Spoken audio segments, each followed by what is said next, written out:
Hola, muy buenos días, tardes o noches según estén viendo esta transmisión de esta predicación. Jóvenes, señoritas y en general todos los que nos escuchan a través de estos medios digitales, les damos gracias a nuestro Dios que Él nos permite seguir perseverando en la predicación de su palabra. Él nos permite continuar con la explicación y exposición de sus principios, decretos, mandamientos y ordenanzas a través de los medios. El día de hoy nos toca ver el tema número 17 de nuestra serie y estamos un poquito pasados de la mitad. Varón y hembra los creó y el título de hoy es El varón como consejero. Acompáñame por favor, joven señorita, a hacer una oración y al mismo tiempo te pido que vayas por tu libreta, por tu Biblia, por tu lápiz. Recuerda que tenemos que hacer apuntes y esto es con el fin de meditar la palabra de Dios. Amante Padre, Señor Dios que estás en el cielo, te alabo, te bendigo, te exalto, te glorifico, porque tú eres bueno y porque para siempre es tu misericordia. Agradezco enormemente, Dios, que tú seas con nosotros y que nos permitas seguir aquí. Te ruego que tú purifiques mis labios, Dios. Yo no soy infalible, pero tú sí. Yo no soy autosuficiente, pero tú sí. Yo no soy conocedor de todas las cosas, pero tú sí. Es por eso que me humillo delante de ti, Dios, reconociendo que sin ti nada puedo hacer, reconociendo que sin ti, Dios, soy solamente un vaso de barro y un vaso de deshonra. Lo único que nos hace diferentes es tu presencia en nosotros. Te ruego que seas con el predicador de tal manera que sea evidente que es tu palabra la que está hablando y tu providencia la que está ayudándolo, Dios. Que quede de manifiesto mi debilidad, pero también tu poder. Y al mismo tiempo te pido por los jóvenes y las señoritas que están escuchándonos. Dios, no es que sea mi palabra porque mi palabra no vale nada, pero si a través de este medio se imparte, se enseñan los principios que tú tienes para con nosotros, Dios, y tú hablas a través de mi boca, ya no es mi palabra sino la tuya y tiene poder. Que ese poder, Dios, transforme las vidas, que ese poder cambie los corazones de tal manera, Dios, que podamos ser obedientes a tu mandato al mismo tiempo que te glorificamos. Te agradecemos enormemente el que tú estés con nosotros y que nos sigas bendiciendo. Toca los corazones y transforma porque ese es el propósito de tu palabra. En el nombre de Cristo Jesús. Amén. Bueno, jóvenes, como les decía, el tema de hoy es el número 17, el varón como consejero.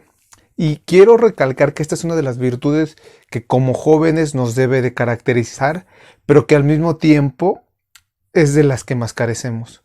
No cabe duda que para poder dar un consejo no se necesita nada en teoría, ¿me entiendes? Tú puedes dar tu opinión, tú puedes dar tu punto de vista de algo en ciertas circunstancias y es un consejo. Ahora, no se trata de aconsejar por aconsejar. Nosotros, a la hora de pensar en este tema del varón como consejero, estamos hablando de un varón como un consejero bíblico, alguien que expresa puntos de vista, opiniones o consejos con base en la palabra, no en su experiencia, no es en lo que él piensa, en lo que él siente, en lo que él cree, es en base a la palabra de Dios y es ahí donde radica el poder. ¿Y por qué queremos hablar de todo esto? Porque para poder dar un consejo bíblico tienes que ser un joven sabio. Y vemos a lo largo de todo el libro de Proverbios que es una de las características que Dios a través de Salomón nos trata de inculcar.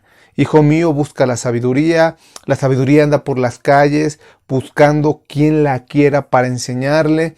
Es más, si vemos la serie de Proverbios que tuvimos anteriormente, se habla acerca de la sabiduría y que hace un banquete, que va con los ricos, que va a la puerta de la ciudad e invita a todos a que vengan y que se enriquezcan con la sabiduría, con los consejos, con los mandamientos y ordenanza de Dios que la sabiduría tiene y sobre todo que se puedan aplicar. Entonces, es importante entender esto. Queremos formar varones y jóvenes sabios, pero no sabios según su propio entendimiento, sino sabios según la palabra de Dios. Ahora, aquí yo quiero poner un paréntesis pequeño. Antes de empezar con el tema de lleno, quiero hablarle a las señoritas. Yo sé que el título de esta serie o de estos temas, los últimos 5 o 6, ha llevado el principio de el varón como y ejecutando un rol. Pero lo que no queremos que ustedes hagan es que se desconecten o que piensen que, la enseñanza no me incumbe a mí, no tiene nada que ver conmigo, no es algo que que yo tenga que ponerle atención. No, no se trata de eso. Si les aplica, les incumbe y es algo importante para ustedes. Déjame ponerte un ejemplo. Piensa que tú tienes un huerto y dentro de ese huerto tú tienes un árbol que te encargaron cuidar. Y este árbol tiene una plaga, está lleno de bichitos, las hojas están comidas por los insectos y tu labor, como te dije, es cuidarlo. ¿Qué es lo que vas a hacer? Pues primeramente, si ves que la infección de los bichos está en las hojas, pues lo que haces es cortar esas hojas, quitar las pequeñas ramas que pudieran contener insectos. Pero si esto no ha sido suficiente para poder retener la plaga, lo que prosigue es cortar esas ramas donde encuentras plaga todavía. Pero si con esto no sigue siendo suficiente, tú tienes que cortar totalmente el árbol y dejar solamente la raíz, de tal manera que se pueda mejorar, de que pueda volver a crecer y que la plaga sea erradicada. A veces es muy grande el precio que hay que pagar para poder tener un árbol sano, pero bueno, es cuestión de tiempo, de proceso y madurez, pero vas a tener un buen árbol. Y este crecerá de manera sana y correcta. Es por eso que ahorita estamos enfocándonos en hablarle un poco más a los hombres. Porque si vemos este ejemplo que yo te acabo de poner, el hombre va a ser llamado a ser cabeza. Va a ser ese tronco que está unido a la raíz que es Cristo. Y si nosotros nos preocupamos por sacar solamente las ramitas, por corregir las ramitas, pero el problema se tiene que solucionar cortando el árbol, pues hay que tomar las medidas necesarias. Es por eso que hemos estado hablándole a los jóvenes principalmente, para tratar de corregir y a formar hombres que sean sabios, que sean diligentes y que crean en Dios y en su palabra y que su vida manifieste esta declaración de fe. Pero eso, te repito, no implica que tú no estés aludida ni que debas de poner atención. Imagínate, voy a poner otro ejemplo. Tú vas a comprar un auto. Te invitaron a un tour, a un rally extremo y en donde tú vas a participar. Y para eso te dicen, oye, pues ¿sabes qué? Hay una cuenta bancaria donde puedes tomar el dinero, no importa el presupuesto, y tienes que comprar un auto para este rally. Te comentamos que vas a pasar por ríos, vas a pasar por montes, piedras, tierra, por terrenos difíciles. Entonces te pedimos que el auto tenga tracción en las 4 ruedas, te pedimos que tenga tantos caballos de fuerza, que sea potente, que tenga un buen cilindraje, en fin, cosas con el propósito de poder transitar por estos caminos difíciles que te acabo de indicar, ¿no? Ahora, tú vas a ser la copiloto y normalmente en una carrera la copiloto va leyendo el mapa y va diciéndole las instrucciones al piloto de tal manera que él no esté volteando a ver o a averiguar cuál es el siguiente punto, qué curva se va a tomar, en qué dirección se va a ir. Imagínate que ese es tu punto. Pero tú no solamente vas a escoger el auto, vas a también a escoger el piloto. Te ponen una serie de pilotos en los cuales tú vas a escoger para decir, este piloto va a manejar mi automóvil y me va a llevar a través de este viaje difícil.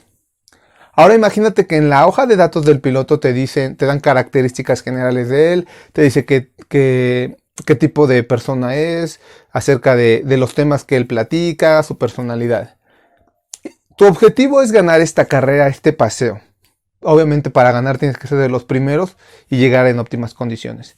Ahora, yo creo que con todo este escenario que te acabo de plantear, tú no escogerías a un piloto en base a que si sabe chistes, como lo dice en su hoja de datos, o si es carismático, o si es bonito, o si es agradable, o si es simpático, o si tiene un buen físico. Yo esperaría que si tú pretendes ganar esta carrera y tú pretendes llegar bien y salvaguardar tu integridad, escogerías a un piloto que sea prudente, escogerías a un piloto que sabe manejar en caminos difíciles como puede ser ríos, nieve, lodo.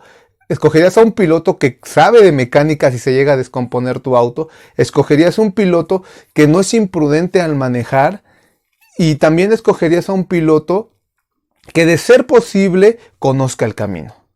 Creo que es muy evidente hacia dónde yo voy. Cuando nosotros estamos hablando acerca de lo que un hombre debe de ser, indirectamente te estamos hablando a ti, señorita. para que tú pongas tus ojos, si Dios tiene el plan para ti de que te cases, en un hombre verdadero, en un hombre que sea sacerdote, en un hombre que sea proveedor, en un hombre que sea consejero, en un hombre que sea guía, en un hombre que tema a Dios. Y que no te bases en escoger pareja, que no te bases en escoger a una persona por su carisma, por la compatibilidad de caracteres, porque me llevo bien, porque es guapo. O sea, algo más importante que esta carrera ficticia que te acabo de describir está en juego. Y es tu vida, es tu matrimonio, es tu familia, es tu relación con Dios. Y yo sé que la salvación es personal, totalmente de acuerdo. Eso lo hemos dicho desde el púlpito varias veces. Pero eso no implica cuánto trabajo o cuánto esfuerzo vas a tener que hacer cuando Dios permita que te cases. Puedes ponerte la vida fácil escogiendo a un hombre que ama a Dios, o puedes complicártelo tanto como quieras escogiendo a incluso cristianos que no son maduros, o peor aún, gente no convertida que no teme a Dios y violando de manera descarada el mandamiento de Dios. Es por eso que es importante que ustedes vean esta serie también, porque se les está enseñando principios de cómo deben buscar, qué es lo que deben de buscar dentro de un hombre para que agrade a Dios y para que ustedes puedan ser bendecidas, no solamente en su matrimonio, sino en todas las etapas de su vida, en su etapa como madre, como esposa, en su etapa como madre, en su etapa incluso como viuda, porque un hombre debe y puede impactar todas las áreas de la vida de la mujer. Ahora, ¿con qué lo va a impactar? ¿Con su carácter? ¿Lo va a impactar con su forma de ser? ¿O lo va a impactar con la palabra de Dios? Esa decisión, créeme, señorita, está en tus manos. Y es por eso que es importante que pongan atención en todo esto. Dicho esto, hombres, para ustedes y para mí la piedra va directa a la cabeza. Todo esto que estamos viendo aquí viene a confrontarnos de tal manera que seamos moldeados a la imagen de nuestro Señor Jesucristo. Lo que vimos en Efesios, que Cristo está trabajando para que su iglesia sea una novia sin mancha y sin arruga. Nosotros estamos haciendo lo mismo. Y tú dirás, no tengo novia. No necesitas tener novia para forjar tu carácter, para forjar tu relación con Dios, para conocer de la Biblia y para temer a Dios. No necesitas de tener una persona al lado. Y recuerda, lo peor que podemos hacer es decir, bueno, pues ya cuando lo tenga, entonces me preocuparé. No, por el contrario, ahorita que estás soltero, ahorita que no tienes ninguna responsabilidad, ahorita que nadie depende de ti directamente es cuando tienes que forjar el carácter según Dios. Porque si no, entonces, a la mera hora, vas a tener que solucionar los problemas como vengan. Y eso no es prudente, eso no es sabiduría, eso no es lo que Dios quiere. Por eso nos está dejando su bendita palabra nuestro Señor, para que nosotros la atesoramos, para que nosotros aprendamos de ella y con base en lo aprendido actuemos, forjemos nuestro carácter para después forjar el carácter de nuestra esposa, de nuestros hijos y de las personas que Dios nos ponga a cargo de ellos. ¿Ok? Ahora, si nosotros queremos cumplir cabalmente el rol de ser un varón consejero, necesitamos acudir forzosamente a la palabra de Dios para ser sabios. Tú no puedes acudir a un médico que no es médico, ¿verdad? Ni puedes acudir a un dentista que no ha estudiado odontología. Eso creo que es obvio. Entonces, no pueden acudir a nosotros como consejeros si previamente no adquirimos sabiduría de parte de Dios. Cualquiera, como ya dijimos, puede dar consejos. Cualquiera puede dar su punto de vista u opinión. Pero lo que estamos hablando aquí, lo que tratamos es que sean consejos bíblicos, que sean consejos con base en la palabra de Dios. De tal manera que todo lo que salga de nuestros labios, que sea expresado por nuestra lengua, tenga base bíblica y podamos dar un consejo cargado del carácter de Dios, de la moralidad de Dios, de la voluntad de Dios, de su palabra. Ahora, el propósito no solamente es ser una persona sabia, que sea capaz de aconsejar la palabra de Dios. Eso es un paso bueno, un paso adelante que tenemos que dar.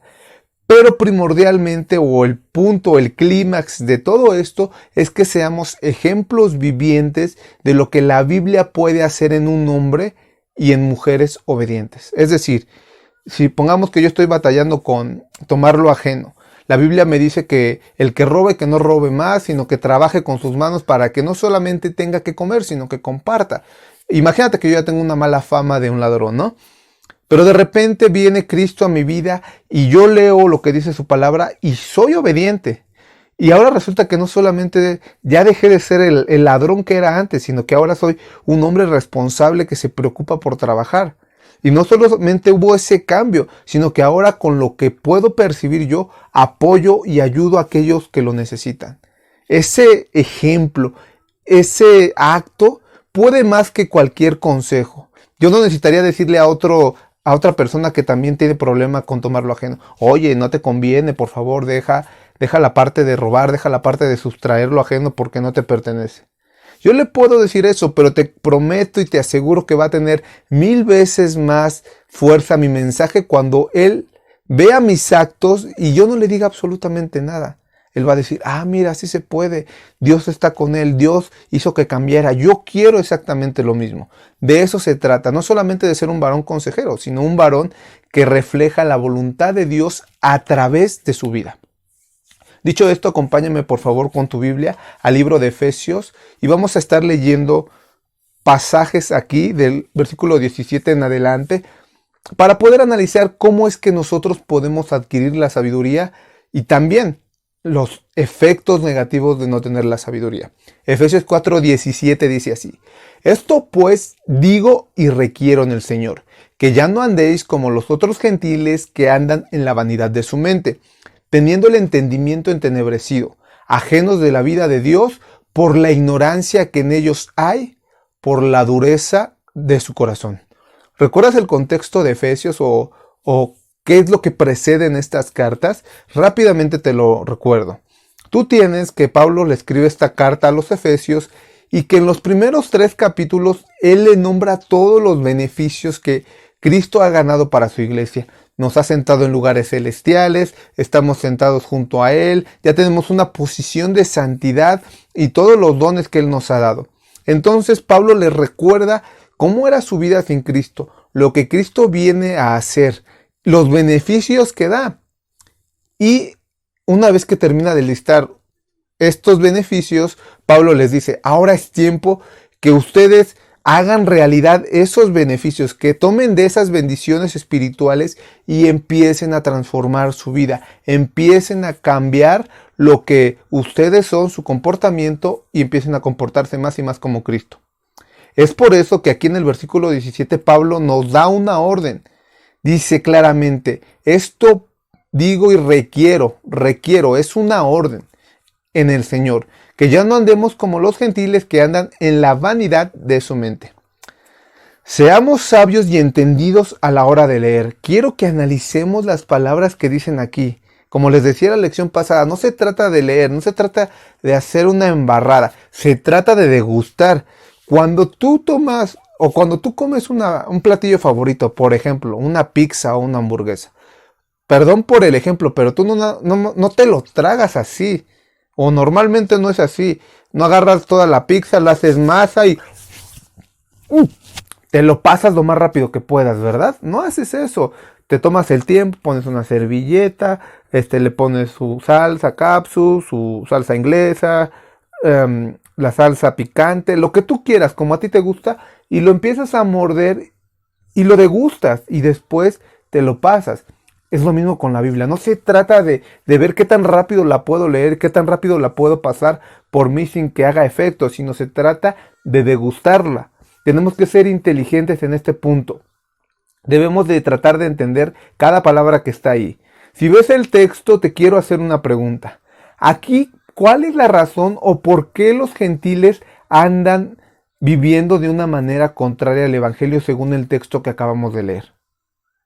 No es solo por su ignorancia bíblica, o no es porque nosotros seamos mejores, no es porque nosotros, ay sí Dios, yo soy mejor que ellos y te escogí, no es por eso, es porque su conducta y su forma de vivir es consecuencia de que ellos tienen una mente vana. Ahora, vamos a analizar las palabras 3 palabras claves que están aquí en este texto, déjame volvértelo a leer para revisarlo.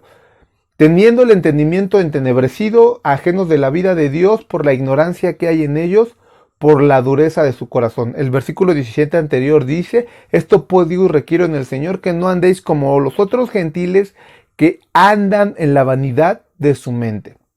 La palabra andar viene de la palabra peripateo. De hecho, la palabra peri es algo conocido. Es andar alrededor de, creo que todos conocemos el periférico, que es una carretera que está alrededor de la Ciudad de México. Y peripateo se compone de dos palabras donde se puede traducir como andar alrededor, andar en general, moverse a uno mismo o vivir. La palabra vanidad que habla aquí en Efesios 4:17 es la palabra metaiotes, que significa inutilidad, fugacidad o depravación. Y la palabra mente es la palabra griega nous, que significa intelecto, sentimiento o voluntad. Entonces, nosotros podemos traducir este versículo de Efesios 4:17 como, esto pues digo y requiero en el Señor, que ya no anden como los otros gentiles, que andan caminando alrededor de pensamientos, sentimientos, o que doblan su voluntad a cosas inútiles y depravadas. Fíjate qué profundo es este texto. El versículo 18 de Efesios 4 dice así, teniendo el entendimiento entenebrecido, ajenos de la vida de Dios por la ignorancia que en ellos hay, por la dureza de corazón.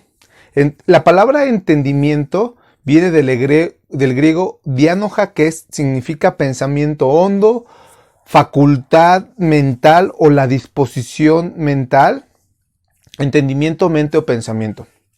Entonces el entendimiento entenebrecido que se menciona aquí en el versículo 18 viene como consecuencia de estar lejos de Dios. Es la condición en donde aún nuestros pensamientos más profundos, nuestros instintos, nuestra forma de vivir, de reaccionar y de ser, están oscuros y en tinieblas por falta de la palabra de Dios.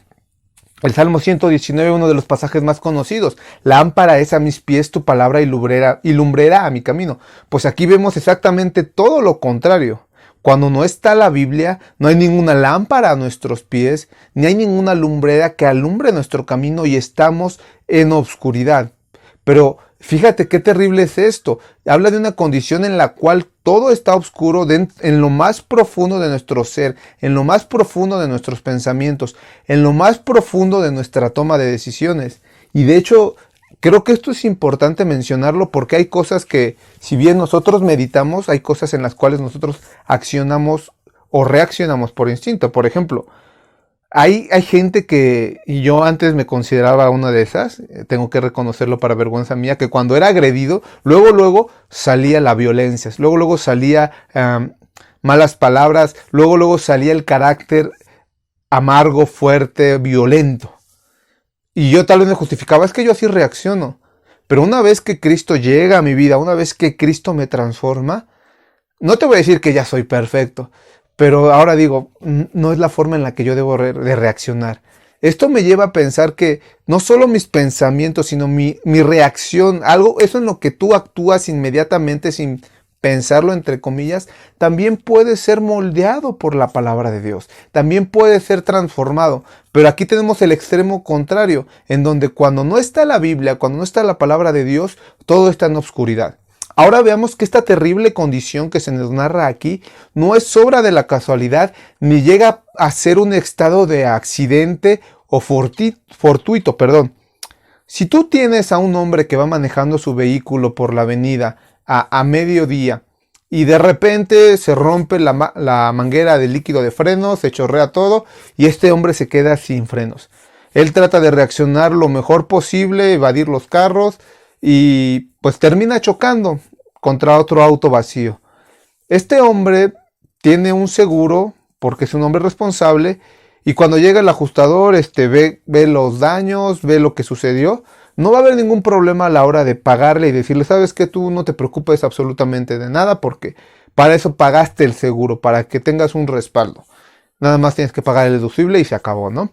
Y este hombre tranquilo no tiene que exponer su patrimonio, tiene que exponer sus ahorros porque fue prevenido y manejó conforme a la ley bajo las reglas establecidas. Del otro lado tienes a un hombre igual, con mismas circunstancias, pero él va tomado, él va ebrio manejando.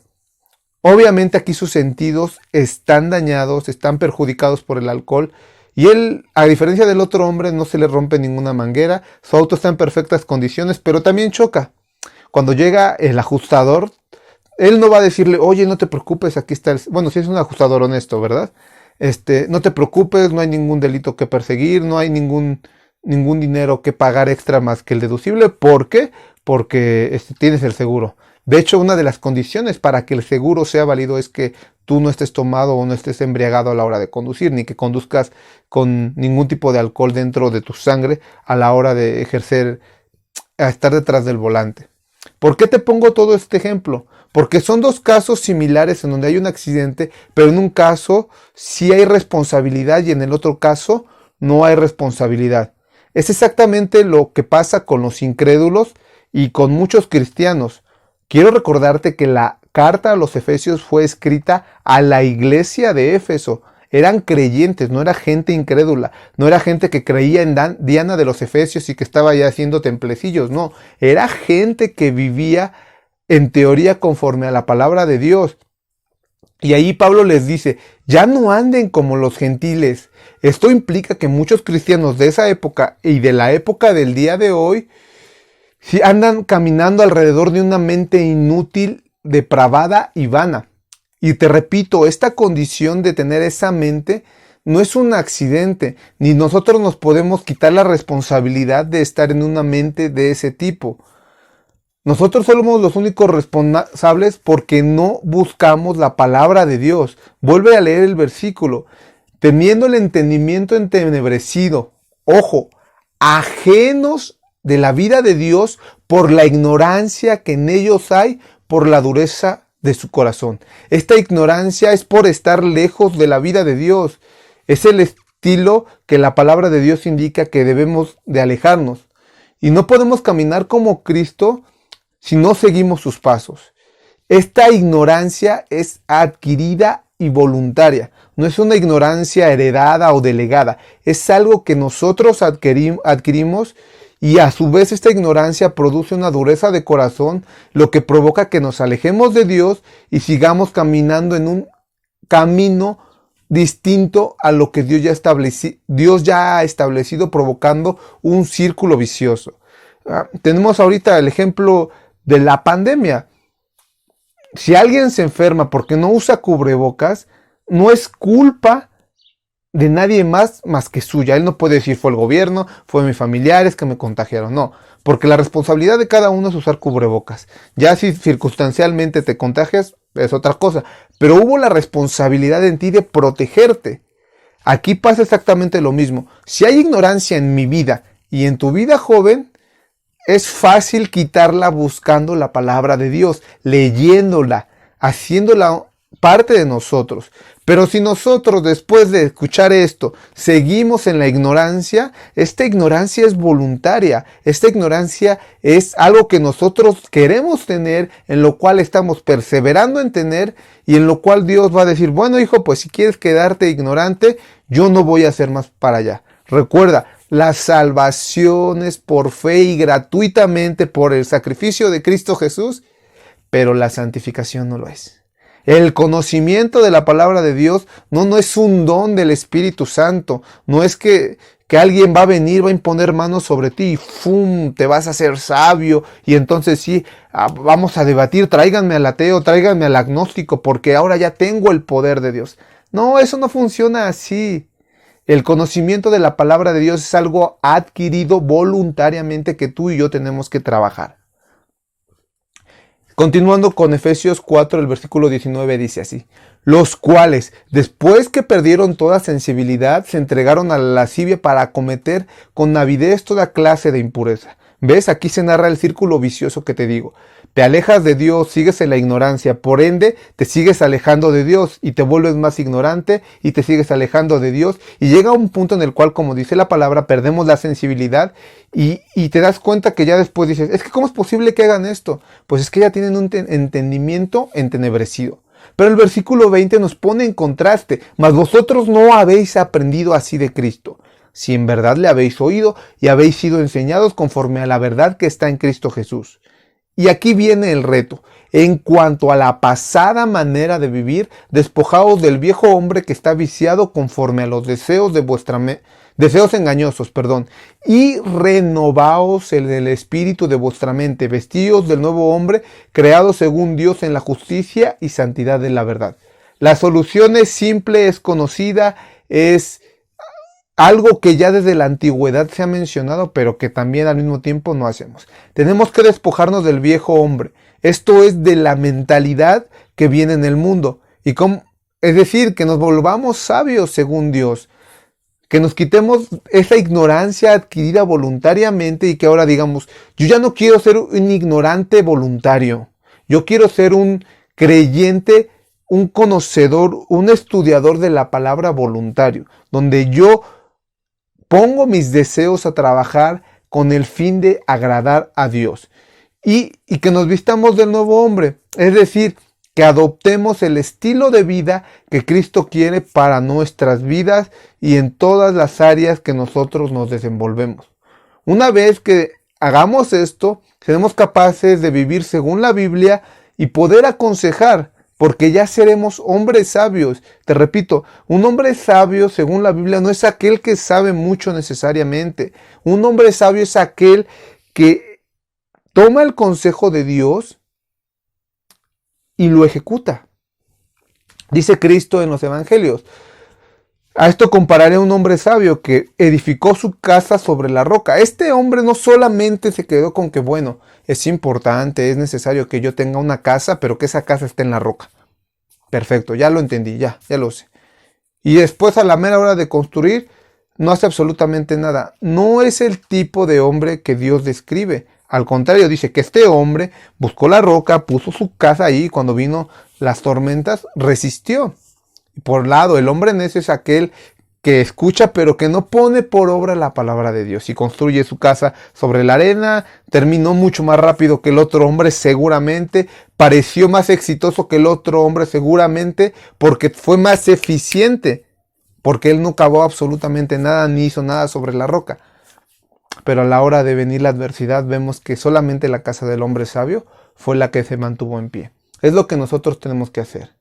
Una vez hecho esto, seremos capaces de ser varones que pueden aconsejar. Y ahora, ya que entendimos qué es la sabiduría, que nosotros tenemos que adquirirla voluntariamente y al mismo tiempo voluntariamente despojarnos de toda la ignorancia y del estilo de vida que domina esta tierra, este sistema, este cosmos en el cual tú y yo vivimos, en el cual Satanás gobierna, en la cual Satanás ha implementado la mentalidad de pecado en todo el mundo. Nosotros somos llamados a despojarnos de esa mentalidad, a seguir como Cristo caminó en esta tierra, a vivir en santidad, a ser reflejo de Cristo y a enseñarlo.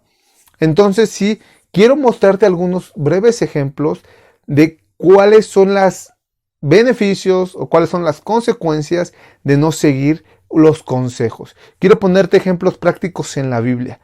Pero yo quiero que tú veas que cada vez que un hombre actuó bien o que cada vez que hubo un beneficio fue porque estos hombres tenían el conocimiento de Dios y hacían caso del consejo. Por el lado contrario, también veremos ejemplos en los cuales hubo consecuencias y todos estos se dieron por causa de no hacer caso al consejo. Yo sé que el tema es el varón como consejero y es aquí la importancia de donde radica que seamos buenos consejeros. Porque te voy a decir una cosa: cuando tú estés a cargo de una familia, cuando tú estés a cargo de algún servicio, de algún grupo de servidores, o cuando simplemente un joven o una señorita se te acerque y te pida un consejo, lo que tú digas con tu boca va a traer bendición o maldición para esa persona. Si tú la aconsejas según el consejo de Dios, y esta persona obviamente lo obedece porque no puedes forzarlo vas a ver que en su vida va a haber bendición. Y vas a decir: gracias Dios por ser un canal de bendición para esa persona. Pero si por el contrario tú das un mal consejo y siguen tu consejo y hay consecuencias, te apuesto que ni la cara le vas a querer ver, que ni la vas a esconderte de, ay no, qué pena, y yo le dije que hiciera esto, y yo le dije que actuara así, y yo le recomendé tal cosa. Es muy importante, joven, cuando alguien se te acerca a ti, es porque te tiene confianza y porque te tiene estima. Tú no le pides un consejo importante a alguien desconocido. Tú no vas por la calle y, oiga señor, usted que está ahí parado, el señor checador, ¿qué me aconseja estudiar? O señor carnicero, ¿con cuál me aconseja casarme? O señor que está vendiendo los periódicos, dígame, ¿cree que la voluntad de Dios para mí es servir en la alabanza o servir en el servicio de ujieres o servir en cualquier otro servicio dentro de la iglesia? Tú no haces eso, tú buscas a alguien que es de tu entera confianza, en el cual tú confías para que te dé un consejo porque tienes la idea de que esa persona va a decirte algo que te conviene, algo que es para tu bien. Precisamente es ahí donde radica el poder del consejero bíblico. El primer ejemplo que vamos a ver es el ejemplo de José. Como tú lo sabes, José fue vendido por sus hermanos a Egipto, sufrió en la casa de Faraón, de Potifar, porque fue difamado, luego fue a la cárcel, estando ahí se encuentra con el panadero y el copero les interpreta su sueño y les pide que entonces ellos se acuerden de él. Después de 2 años, el copero le dice a Faraón después de que él tiene un sueño, mira Faraón, yo me acuerdo que yo en algún momento desobedecí y pasó que yo me encontré con un joven y me interpretó lo que iba a pasar y mira, sucedió. Es en ese contexto en Génesis 41:15 que viene José a la presencia de Faraón y Faraón le cuenta el sueño, dice así, y dijo Faraón a José, Génesis 41:15 en adelante, yo he tenido un sueño y no hay quien lo interprete más, he oído de ti que oyes sueños para interpretarlos, versículo 25. Una vez que Faraón le cuenta, es que yo vi 7 vacas gordas que salían del Nilo y de repente 7 vacas flacas se tragaban a las gordas, pero seguían flacas. Después de esto había 7 espigas grandes y frondosas, pero crecieron otras 7 espigas marchitas, secas, se devoraron las espigas fuertes, frondosas, verdes y seguían igual de flacas. ¿Qué significa? Y José le da la interpretación, versículo 26. Las 7 vacas son 7 años y las espigas hermosas son 7 años. El sueño es uno mismo. También las 7 vacas flacas y feas que subían tras ellas son 7 años. Las 7 espigas menudas y marchitas del viento solano serán 7 años de hambre. Esto pues lo que le respondo a Faraón. Lo que Dios va a hacer lo ha mostrado a Faraón. He aquí vienen 7 años de gran abundancia en la tierra de Egipto y tras ellos 7 años de hambre. Y toda la abundancia será olvidada de la tierra de Egipto y el hambre consumirá la tierra. Y aquella abundancia no se echará a ver a causa del hambre siguiente que será gravísima. El suceder el sueño a Faraón 2 veces significa que la cosa es firme y de parte de Dios y que Dios se apresurará a hacerla. Y ve, importante aquí, Faraón le pidió solamente la interpretación del sueño. Aquí acaba la interpretación, pero José era un hombre sabio. José era un hombre moldeado por el carácter y por la prueba. Y a través de la cárcel, a través de haber sido injuriado, a través de ser vendido, él conoció la sabiduría y conoció a Dios. Y José le da el consejo a Faraón de lo que debe de hacer. Le dice así, haga esto Faraón, y ponga gobernadores sobre su país y quinte la tierra de Egipto en los 7 años de abundancia, y junten toda la provisión de estos buenos años que vienen y recojan el trigo bajo la mano de Faraón, para el mantenimiento de las ciudades y guárdenlo. Y aquella provisión en depósito para el país para los 7 años de hambre que habrá en la tierra de Egipto y el país no perecerá de hambre. El asunto pareció bien Faraón a sus siervos y dijo a sus siervos, ¿acaso hallaremos otro hombre como este en el que esté el Espíritu de Dios? Y todos sabemos lo que sigue después. Faraón pone a José como segundo de Egipto, lo hace gobernador y le dice, bueno, ahora ponte a ejecutar todo lo que tú dijiste de tal manera que seamos guardados del hambre. ¿Te das cuenta? Faraón solamente le pidió la interpretación, no le pidió su consejo. De hecho, Faraón le podría haber dicho, a ver, yo no, ¿le pedí su opinión? No te la pedí, cállate. Solo te pedí que me interpretes. Pero José era tan sabio que era capaz de darle un consejo a alguien que no se lo pidió Y esa persona, que era el hombre más importante de esa tierra, porque Faraón en ese momento, Egipto era de las naciones más prósperas y poderosas del mundo, acepta el consejo y hace lo que José le dictamina. ¿Por qué? Porque José era un hombre sabio. Y de hecho de aquí vemos que del buen consejo de José, posteriormente sus hermanos que estaban en la tierra de Canaán, por orden de su padre, bajan a Egipto y compran grano. Y cuando al final de cuentas José se revela a sus hermanos, les dice: ustedes pensaron mal contra mí, eso es verdad, no estoy justificándolos, pero Dios me envió aquí para salvarlos y para preservar la vida de muchos. Imagínate qué hubiera pasado si Faraón no le hubiera hecho caso a José. José hubiera muerto de hambre porque todo Egipto hubiera perecido de hambre. Jacob y sus restantes 11 hijos también hubieran muerto de hambre porque no tenían para comer, por eso bajaron a Egipto. El pueblo de Israel no existiría, la nación de Israel no existiría, la tribu de Judá no existiría. Por tanto, Jesucristo no hubiera nacido de José y de María y no se hubieran cumplido todas las profecías de que de Judá me saldrá legislador, como dice la palabra de Dios, que de Belén iba a salir el Salvador del mundo. Nada de eso se hubiera cumplido si no hubiera habido un joven sabio que aconsejara. ¿Te das cuenta de la importancia que tiene un buen consejo? Un buen consejo no solamente perjudica o bendice a la persona que lo recibe, también a sus generaciones. Tú no sabes cuántas vidas vas a salvar, cuántas personas vas a bendecir, cuántas personas vas a guiar a Dios si tú das un buen consejo. Pero tampoco sabes cuántas personas vas a afectar. Solo en el día del juicio sabremos realmente la profundidad de nuestros actos. Es por eso que es muy importante que seamos hombres y mujeres sabios, llenos de la palabra de Dios para poder dar un buen consejo. Otro de los ejemplos que vamos a ver es el caso de Amasías, que era el rey de Judá. Acompáñame por favor a segunda de Crónicas 25:14. Teniendo el contexto, vemos que Amasías era el rey de Judá y que hizo guerra contra Edom, y entonces los venció y él ya, la soberbia se le vino a su corazón. El profeta le dijo que había un profeta del cual no se da el nombre, que le dice que no vaya a la guerra. Va a la guerra, trae los ídolos y después se quiere enfrentar con el rey de Israel creyéndose mucho por la soberbia. Y por el mal consejo que le dieron de, si sube a la guerra tú vas a poder, pues este rey terminó cautivo y terminó su vida relativamente rápido. ¿Todo por qué? Por no hacer caso al consejo.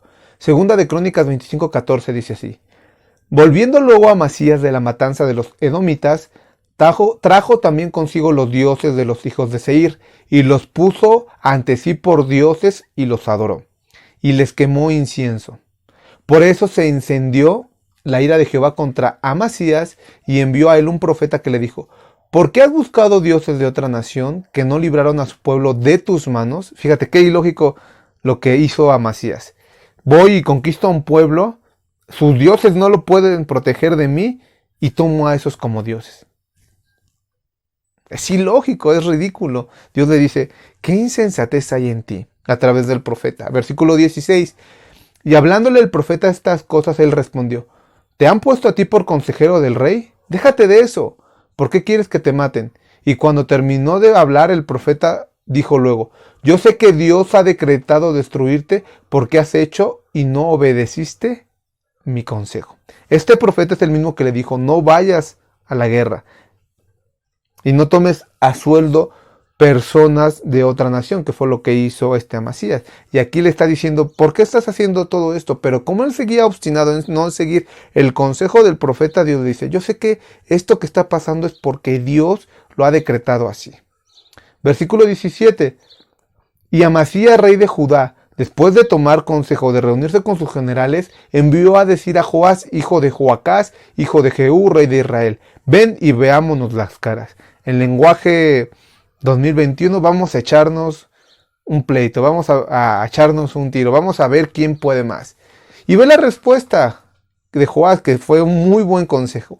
Entonces Joás, rey de Israel, envió a decir a Amasías, rey de Judá: el cardo que estaba en el Líbano envió al cedro que estaba en el Líbano diciendo: deja a tu hija a mi hijo por mujer.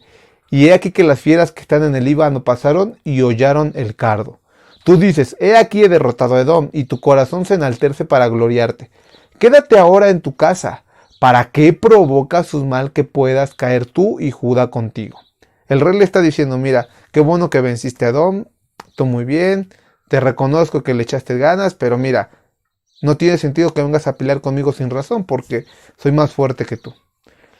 Pero el versículo 20 dice que Amasías no quiso oír porque era la voluntad de Dios, porque él los quería entregar en manos de sus enemigos, por cuanto habían buscado a dioses de Edom. Subió pues Joás, rey de Israel, y se vieron la cara a cara a él y Amasías, rey de Judá, en la batalla de Bet-Semes, la cual es de Judá. Pero cayó Judá delante de Israel y huyó cada uno a su casa. Y Joás, rey de Israel, apresó a Bet-Semes, a Amasías, rey de Judá, hijo de Joás, hijo de Jocás, y lo llevó a Jerusalén y derribó el muro de Jerusalén desde la puerta de Efraín hasta la puerta del ángulo, un tramo de 400 codos. Según Crónicas 25-27, desde el tiempo en que Amasías se apartó de Jehová, empezaron a conspirar contra él en Jerusalén, y habiendo él huido a Laquis, enviaron traer a Laquis y allí lo mataron. ¿Te das cuenta? El trágico final de un hombre que no escuchó el consejo de un profeta. No solamente es que él fue apresado, el que fue asesinado, no solamente es que cayeron muchos de Jerusalén, lo cual es una desgracia, también derribaron el muro del templo, 400 codos. ¿Y todo por qué? Por no saber atender un consejo. Eso es muy importante. No solamente se trata de ser un consejero, sino también aprender a recibir consejos. El tercer ejemplo que vamos a ver es uno de los más conocidos, Roboam. Roboam, hijo de Salomón. Tenemos que cuando Salomón se aparta de Dios, Dios promete que va a quitarle el reino, que lo va a romper, que se lo va a dar a Jeroboam. De hecho, por lo mismo Jeroboam tiene que huir de Salomón. Y vemos en este caso que entonces viene la muerte de Salomón, sube Roboam a reinar, y que él viene todo el pueblo y le dice, oye, vamos a servirte, pero ¿qué crees? Pues tu papá era muy pesado con nosotros, él nos cargaba la mano, nos daba mucha servidumbre y muchos tributos. Queremos ser tus siervos, pero ayúdanos, sé más indulgente con nosotros. Todo esto, el relato lo vemos en Primera de Reyes 12, del 1 en adelante. Vemos que lo primero que él hace, Roboam en el versículo 5 dice, él les dijo, ios y de aquí a 3 días yo les voy a tener una respuesta. Versículo 6. Entonces el rey Roboam pidió consejo con los ancianos que habían estado delante de Salomón su padre cuando vivía, y dijo, ¿cómo aconsejáis vosotros que responda a este pueblo?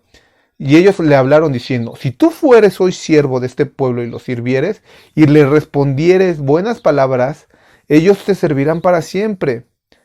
Versículo 8. Pero dejó el consejo de los ancianos que le habían dado y pidió consejo a los jóvenes que se habían criado con él y estaban delante de él.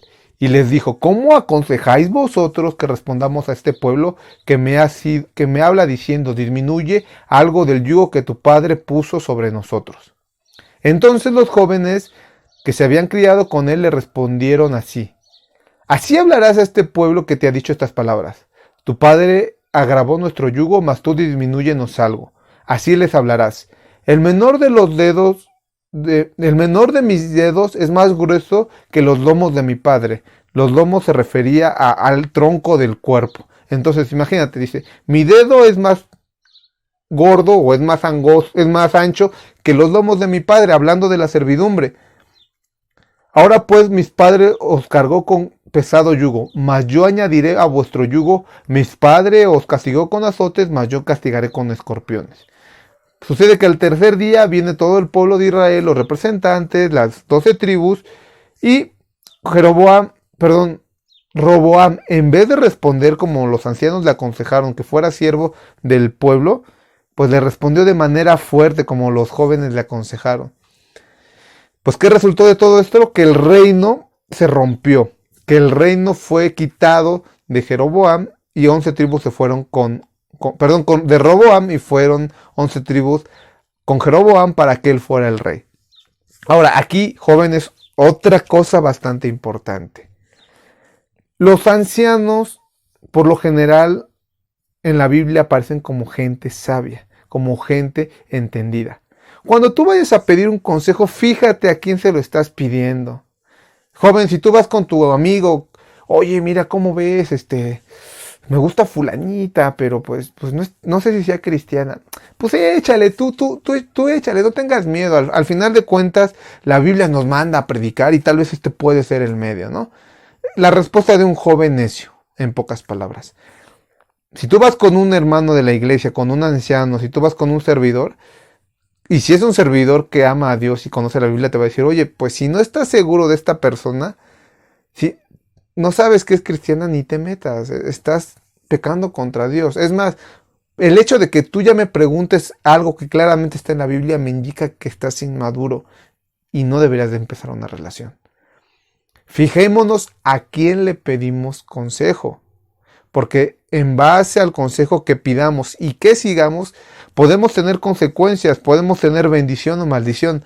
Puede que el reino que nosotros tengamos sea roto y sea dado a alguien más. Las bendiciones que Dios tiene para nosotros, si no seguimos los consejos, pueden ser quitadas de nosotros. Recuerda, la obediencia siempre trae bendición. Pero para poder obedecer tienes que pedir un consejo sabio a alguien que ame a Dios. Importante principio. El siguiente ejemplo que vamos a ver es la importancia de cómo un consejo bueno puede anular un consejo malo. Y este consejo se da a través de Aitofel y de Husai. Estos dos habían sido siervos de David o eran contemporáneos de David. Cuando Absalón se rebela en contra de David, David sale huyendo de Jerusalén y entonces pues él va con sus soldados, con la gente que le era fiel y está huyendo de Absalón porque lo quiere matar. Llega a un punto en el cual David se encuentra con Husai, arquita, que era uno de sus consejeros en la corte real. En 2 de Samuel 15:32 dice así: Cuando David llegó a la cumbre del monte para adorar allí a Dios, he aquí que Husai, arquita, le salió al encuentro rasgado sus vestidos y tierra sobre su cabeza. Y David le dijo: si pasares conmigo me seréis carga, mas si volvieres a la ciudad y dijeres a Absalón: rey, yo seré tu siervo, como hasta aquí he sido siervo de tu padre, ahora seré siervo tuyo, entonces tú harás nulo el consejo de Aitofel. ¿Quién era este famoso Aitofel? Bueno, Aitofel era un consejero que era muy sabio. De hecho, la palabra de Dios dice que su consejo casi era como palabra de Dios, porque todo lo que él aconsejaba y si lo hacías caso, se cumplía. Era un hombre bastante inteligente, aunque también bastante soberbio y bastante voluble emocionalmente, eso lo veremos después. Pero imagínate qué característica tenía este Aitofel, que David le dice: ¿sabes qué, Husai? Si tú de verdad me quieres apoyar, me quieres ayudar, ve y haz todo lo posible para anular su consejo, porque si ese hombre está aconsejando a Absalón, pues me van a dar cuello. Segunda de Samuel 17:1 nos narra qué es lo que sucede.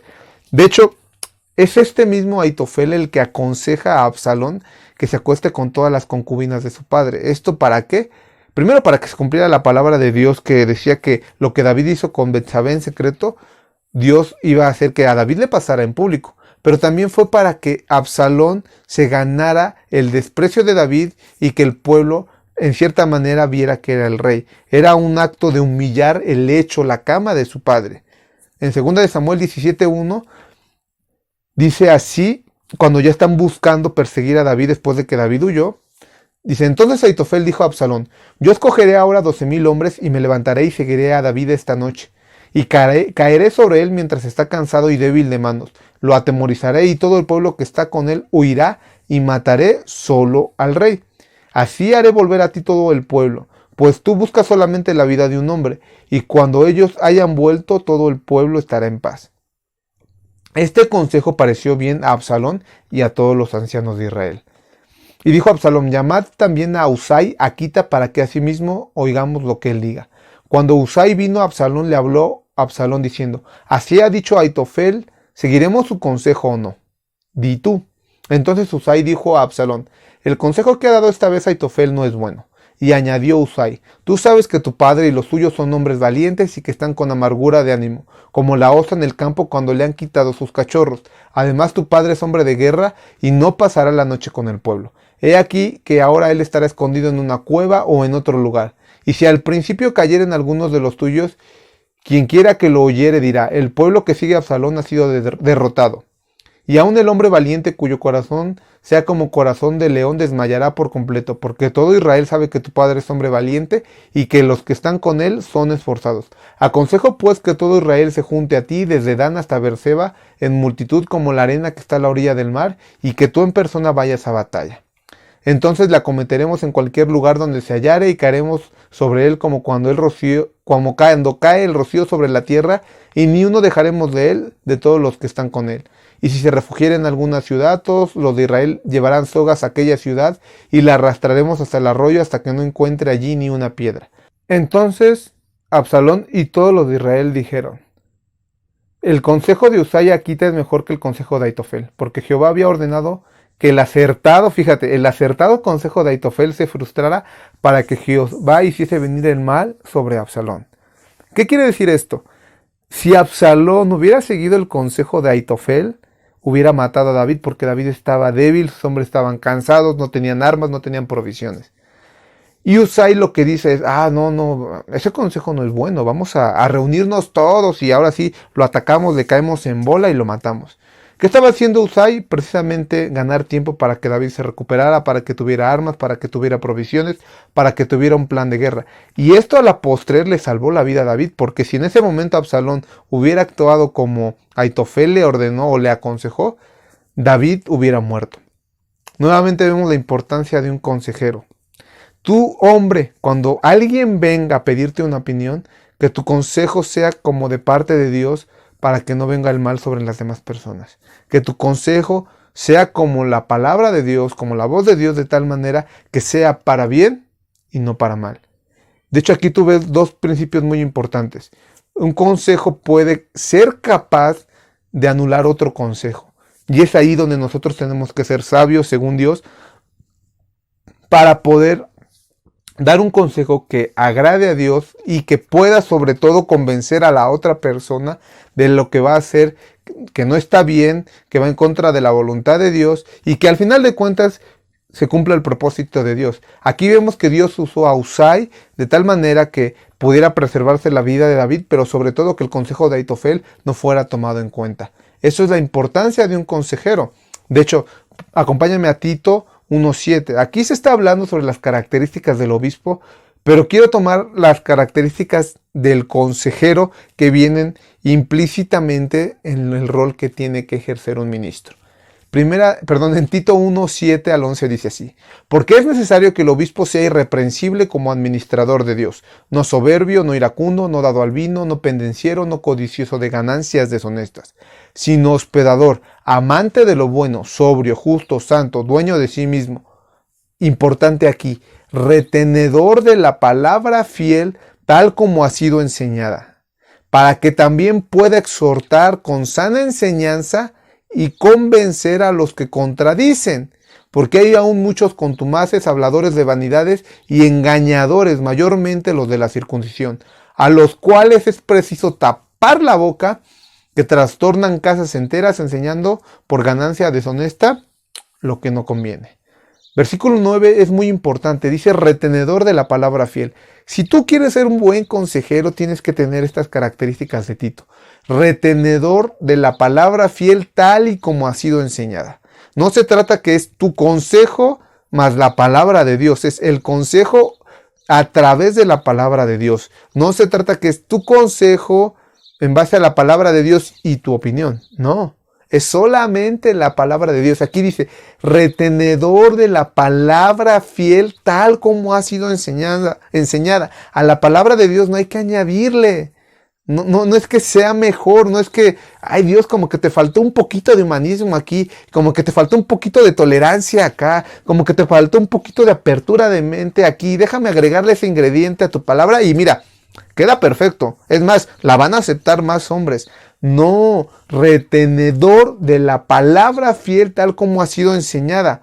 ¿Para qué queremos esto? Lo dice el versículo en la segunda parte. Para que también pueda exhortar con sana enseñanza y convencer a los que contradicen. La importancia de la sabiduría y del varón como consejero es que tenga la capacidad a través de la palabra de Dios de convencer a los que contradicen. Si tú tienes a un joven que está en pecado y se acerca a ti, tú tienes que ser capaz por medio de la palabra de Dios de enseñarle fielmente la palabra. Y Dios quiere en su misericordia que esto tenga como fruto convencer a la persona que está en pecado de que se arrepienta y de que venga a Cristo en obediencia. Ese es el objetivo principal del consejero, convencer a aquellos que contradicen. De hecho, la palabra aquí griega que se utiliza para la palabra convencer es la palabra elenjo, que significa refutar, amonestar, convencer, redarguir. ¿Qué es lo que hace el Espíritu Santo con nosotros? Cuando estamos mal, cuando estamos en pecado, Él lo que hace es cambiar nuestra mentalidad y decir, hey Jonathan, esto no está bien. Esto es lo que Dios quiere. Estás pecando en esto. Haz aquello. Eso es lo que hace el Espíritu Santo y es lo que Dios nos está pidiendo hacer nosotros. Que redarguyamos la conciencia y los corazones a través del consejo por la sabiduría de Dios de aquellos que están abiertamente en el pecado o aquellos que han sido engañados por Satanás o aquellos que están abiertamente rebelándose contra Dios. Pero para eso tenemos que tener la sabiduría de lo alto. Por último, quiero que veamos el ejemplo del hombre virtuoso o del hombre bienaventurado. Acompáñame a Salmos 1:1. Dice así: bienaventurado el varón que no anduvo en consejo de malos, ni en camino de pecadores, ni en silla de escarnecedores se ha sentado, sino que en la ley del Señor está su delicia, y que en su ley medita de noche y de día. Las consecuencias de este hombre o de este varón es que él va a ser como un árbol plantado junto a corrientes de aguas, que da fruto a su tiempo, su hoja no cae, y todo lo que hace prospera. Ahora, acompáñame rápidamente al versículo 1 para ver este proceso que se está narrando así. Dice, bienaventurado el varón que no anduvo en consejo de malos, ni en camino de pecadores, ni en silla de escarnecedores se ha sentado. Esto muchas veces algunos maestros lo enseñan como la escalera de la perdición. ¿Por qué la escalera de la perdición? Porque tú tienes aquí a un hombre en lo natural que va cayendo a través de una espiral de decadencia. Dice, bienaventurado el varón que no anda en consejo de malos. Ya te expliqué hace rato que tú no le pides consejo a cualquiera. Tú le pides consejo a alguien en que tienes confianza, en alguien en el cual tú tienes una relación, en alguien en quien tú confías. Entonces dice, este hombre es feliz porque no le pide un consejo a alguien malvado, no tiene relación con alguien malvado, no hace amistad con alguien malvado. El siguiente paso dice, no estuvo en camino de pecadores. Cuando la palabra de Dios habla de andar en el camino, normalmente se refiere a tener un estilo de vida. Cuando tú le haces caso al consejo de los malos, el siguiente paso en la decadencia es que tú tomas su estilo de vida. Tú tomas sus prácticas, tú tomas sus malas costumbres, tú tomas su pecado y lo empiezas a ejecutar tú en tu propia vida. Y el tercer paso dice, ni en silla de escarnecedores se ha sentado. Si recuerdas, en Proverbios hay una enseñanza que vimos que se llaman los dos banquetes. Tenemos como la sabiduría y por otro lado el pecado a través de la ignorancia y a través de la lujuria nos invitan a su banquete. Esto ya implica una relación mucho más profunda. Te repito, tú puedes tener amistad con alguien, puedes hablar con alguien, pero solo te sientas a comer y a tener una relación con quien de verdad es tu amigo, con quien de verdad tú te sientes identificado, con quien de verdad tú dices, de aquí soy. Pues la palabra de Dios dice, el hombre que hace caso al consejo de los malos, indefectiblemente va a terminar en el camino de pecadores e indefectiblemente va a terminar en la silla de escarnecedores teniendo una relación y comiendo con ellos. Pero por el contrario, ve cómo dice la palabra de Dios, el que no anda en consejo de malos, automáticamente se libra del camino de pecadores y automáticamente se libra de la silla de escarnecedores. Pero ¿por qué se libra este varón del consejo de los malos? Versículo 2 nos da la respuesta, porque en la ley de Dios está su delicia, y en esta ley medita de noche y de día. No dice que medita cada domingo o cada lunes a las 8 de la noche cuando se da el sermón de los jóvenes. O que no medita pues cada vez que su papá le dice, ahora de castigo tienes que leerme la Biblia tantos versículos o tantos capítulos, si no, no sales.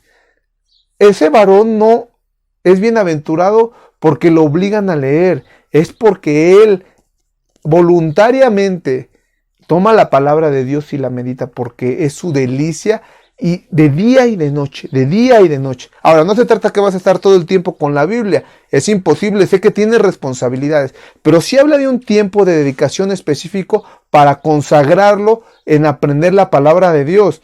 ¿Y cuáles son las consecuencias de todo esto? Dice, será como un árbol plantado junto a corrientes de aguas que da su fruto a su tiempo, su hoja no cae y todo lo que hace prosperará. Que la palabra de Dios no miente, esta es una enorme bendición.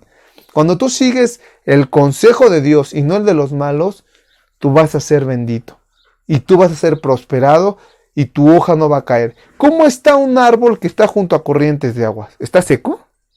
No, es imposible porque tiene ahí el agua. Sus raíces se pueden extender al río y no importa que sea primavera, verano, otoño o invierno, tiene agua todo el tiempo. El árbol no está preocupado porque hoy ya se viene la sequía, ¿qué voy a hacer? ¿De dónde me voy a nutrir? No se preocupa porque tiene el árbol, tiene el arroyo de agua viva al lado del cual está tomando constantemente. Eso es lo que tú y yo, joven, tenemos que ser. Tenemos que ser varones sabios y que aconsejan, pero como dice Tito, retenedores de la palabra fiel. Que seamos hallados hombres que dan consejo, que sean halladas señoritas que dan consejo conforme a la palabra de Dios. Pero hombres, principalmente, como decía al principio, va para ustedes. Si nosotros no estudiamos la palabra de Dios, es imposible que podamos ser esos varones sabios que aconsejan según la palabra de Dios. Es imposible, no se puede. Así que les insto, por favor, a estar leyendo su Biblia. Tenemos el plan de lectura bíblica, las reuniones los jueves a las 8 de la noche, donde platicamos lo que Dios nos ha hablado. Jóvenes, espero que esto sea de bendición para su vida, pero sobre todo, espero que el Espíritu Santo les hable y que reflexionemos acerca de cómo nosotros tenemos que ser transformados a través de la palabra de Dios. Que la gracia y la misericordia de Cristo Jesús, nuestro Señor, y la comunión del Santo Espíritu esté con ustedes de ahora en adelante y los preserven en su palabra. Nos vemos.